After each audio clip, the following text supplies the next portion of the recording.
Dobře jakéhokoliv jiného veselí, což nevím, jestli máte třeba kámoše v Děčíně nebo někde na severu, ale tam to moc úplně neštymuje. Tady my, Jihomoraváci, v tomhle jsme mnohem silnější než sever České republiky.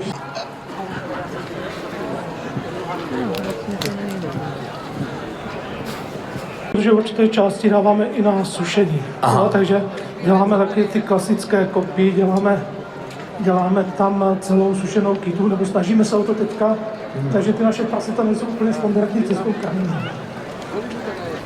Ale tady tenhle kus je určitě zbytečný na klasickou domácnost. Toto je ta standardní italská velisloukost, která se tam dělá v tom řeznictví. Ono, když si koupíte vepřový bok a kus kotlety, která tady je, nebo si tam dáte klidně panenku, tak není vůbec problém a máte malý kus. Takže to si můžete udělat doma. Když budeme pít tady tenhle velký kus, tak se to peče ze začátku na nějakých 160 stupňů, aby to bylo opravdu uvnitř šťavnatý, postupně se to dopíkalo. Jasně. A potom nakonec na té půl hodiny to dát na maximum. Někdo má troubu, která dokáže 250 stupňů, někdo jenom 210, ale je to o tom, aby jsme my vypekli tu kůži na povrchu.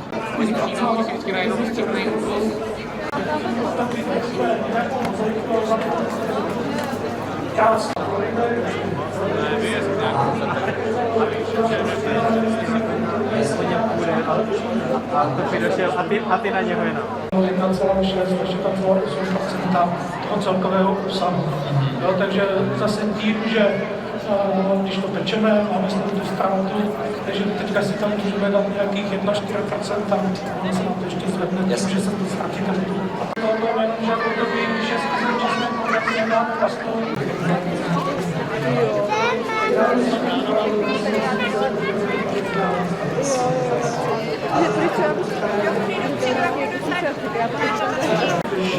Když si to tam dáváte s tou fokáčou nebo s nějakým sendvičem, je to skutečné.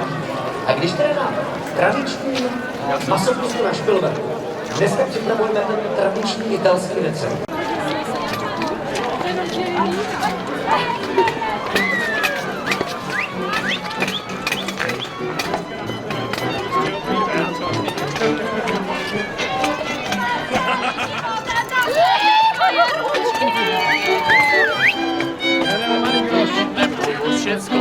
A co zpěvaj děcko, a jim to bylo krpaté. Krpaté? To nebylo všecko, má soldáte děcko, a jim to bylo krpaté.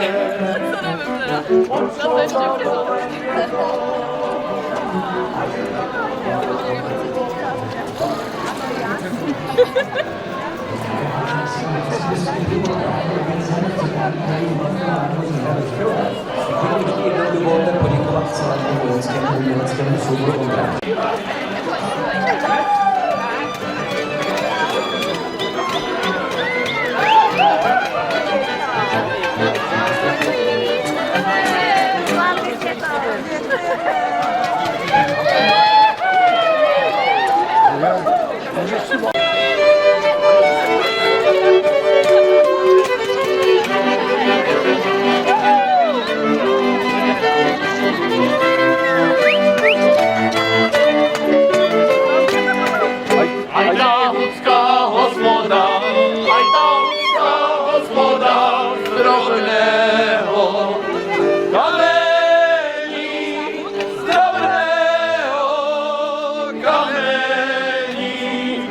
A kdo peníze nemá, a kdo peníze nemá, a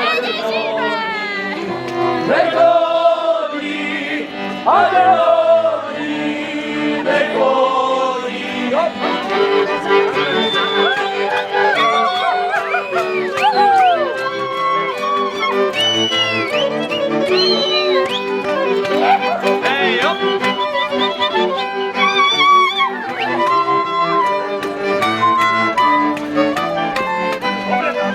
A já peníze nemám, a já peníze nemám, já do ní cestu jedu, já do ní cestu tam pěkné děvčata, jsou tam pěkné děvčata, namlouvat si budu, namlouvat si budu.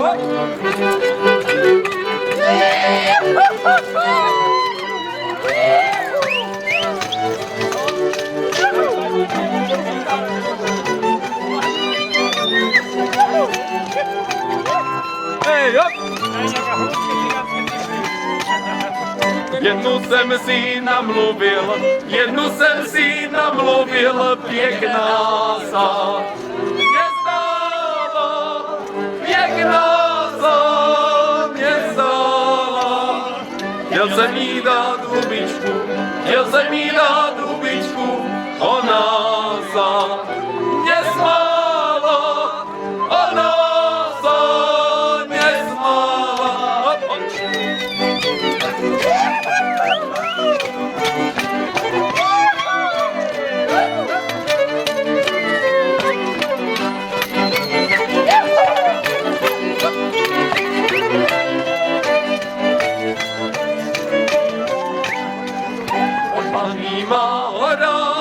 Pod novýma horama široká rovina, široká rovina. Nastane ti šajíčku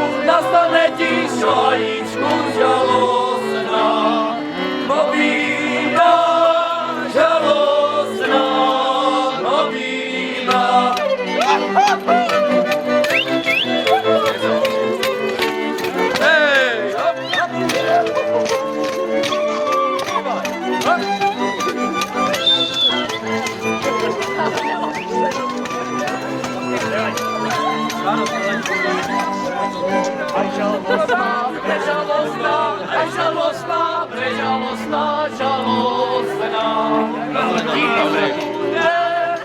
Žalostná, ti bude, až ta tvoja najmilejší,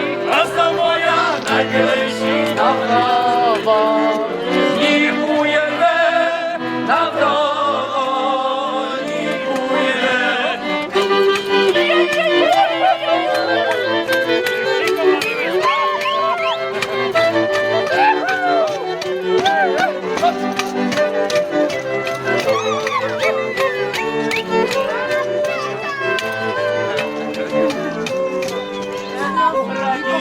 Na trávičku, u radišťa na trávičku, staviajú tam šibeníčku.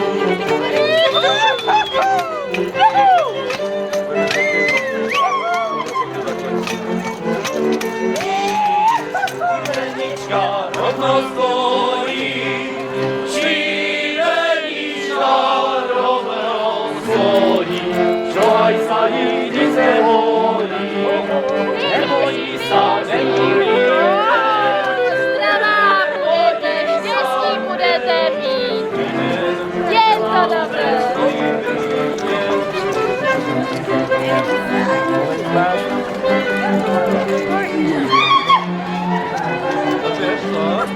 Tady mimo moravské metropoly, my jsme si chtěli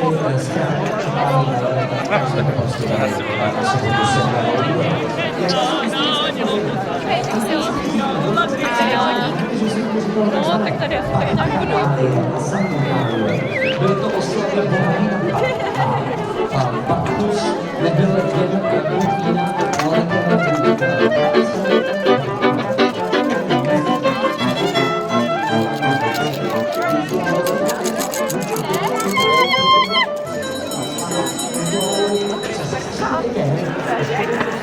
Ukažte ručičky, já vám vyvěštím. A krásné dětství budeš mít spoustu přátel dobrý.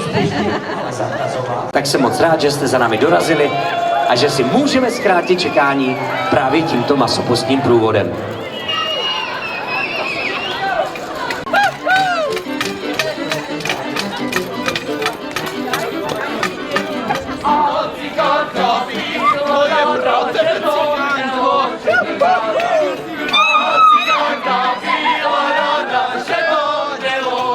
Záda. čaj, čaj, černou kávu, čokoládu navařili, čaj, čaj, navařili, čaj, čaj, černou kávu, čokoládu navařili, čaj, čaj, čokoládu. Cikán byl ještě radši, že to mělo černé Chci si oči. zatočit. A cikán byl ještě radši, že to mělo černé oči. Navařili čaj, čaj, černou kávu, čokoládu, čaj, čaj, čokoládu. Navařili čaj, čaj, černou kávu, čokoládu, navařili čaj, čaj, čokoládu. Mělo černý zápis, nejlepší bylo stejně, že to mělo černý zápis. Navařili čaj, čaj, černou kávu, Ale zase proti poslužádní disputát, že Tajván nic nezakazuje, ale ten tradiční tanec, tady společně uvidíme, když teď... Ručky nastavte, vyvěštím vám jenom pravdu, nic se nebojte. Poslední Ale nezapomeňte se vrátit, protože byste o to přišli a to by byla skutečně velká škoda. Každopádně ticho tady, přátelé, nebude.